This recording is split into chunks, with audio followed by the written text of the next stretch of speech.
Guys! Tara, nasa baba si Troy. Mag-pizza na tayo. Blowout niya. Eh, busy ako.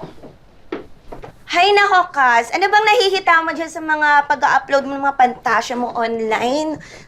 Mga romansa mo. Sige na, get a life na kasi. Sige na, babay na, umalis ka na. Magpakabundat ka sa pizza mo. O, di na naman siya sasama?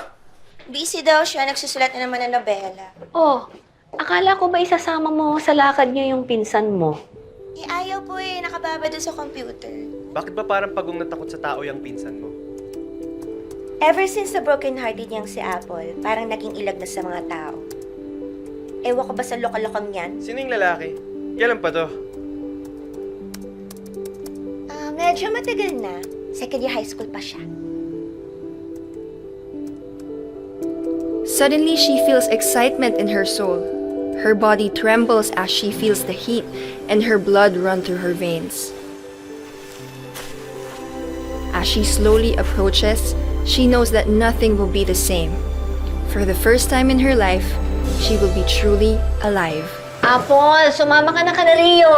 Okay na po ako, ta. May tinatapos pa po ako. Bahala ka. Grabe ang late mo. Ikaw kaya maglakad sa release ng train mula gitna ng Cubao hanggang Kamuning. Ay, naku, dalihan mo na kanina pa. Oo lang ba ginagawa ko? Ay, sorry! Sorry. Ba't kasi yan dyan sa likod? Hindi ko sinasadya, sorry. Bakit mo naman sasadyain? Eh, wala mo nakaklase sa'yo. Sakit ba? Eh, kung ikaw yung untog ko sa pintuan, sabihin mo sa akin kung masakit. Hoy, ba't ba kayo nandito? May nag-order na ng customer, oh. Sakit nga lang, nahihilo ko.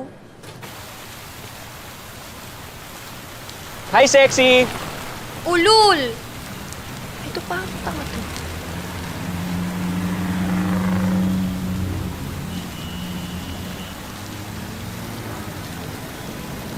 Ito muna tayo, anak. Pahinga muna tayo. Hello. Hello. Kapit. Uy, okay ka na? Sorry. Apple, sorry na. Ano, may bala ka ba untugin yung ulo ko ulit? Grabe ka naman. Ang sungit-sungit mo. Alam mo, tatandang dalaga ka sa ginagawa mo yan. O, ano naman ngayon? Affected ka? Sabihin ko, oo. Hoy, ano ba kayo? Ingi-ingay nyo, naririnig na kayo ng mga customer natin. Kasi, kayo dyan? sungit eh. Tanong kasi ng Sorry tanong na. eh. Sungit eh. Sorry na nga eh. Hindi mo sinasadya.